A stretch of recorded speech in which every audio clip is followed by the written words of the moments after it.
Understanding the phrase, "It's a bit long," in English.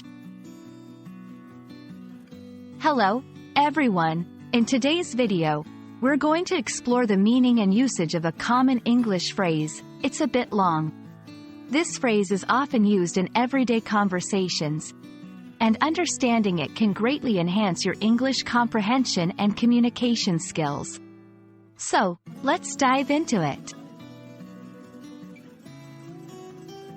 The phrase, "It's a bit long," consists of three parts. 1. It's. This is a contraction of "it is," and it serves as the subject and verb of the sentence.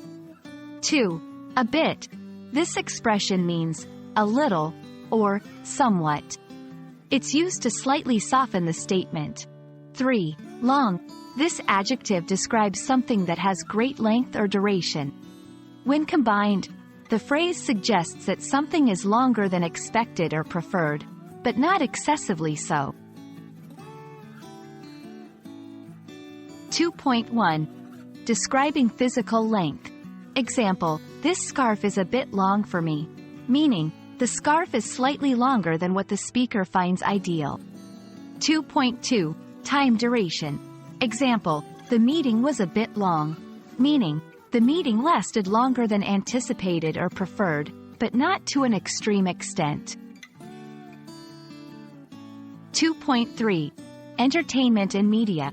Example, "The movie was interesting, but it's a bit long," meaning, the movie's duration was slightly more than what the speaker considers comfortable or enjoyable. 2.4. Written content. Example, "Your essay is well written, but it's a bit long," meaning, the essay is somewhat lengthier than necessary or expected. When using "it's a bit long," remember, it is a subjective statement. It reflects the speaker's opinion. The phrase should not be used for extremely long or tedious situations. In those cases, stronger terms like "too long" are more appropriate. Avoid overuse in professional contexts, as it might imply criticism. And that's all about the phrase, "It's a bit long." I hope this video helps you understand and use this phrase more effectively in your English conversations. Remember, language learning is a journey, and every little phrase you master brings you closer to fluency.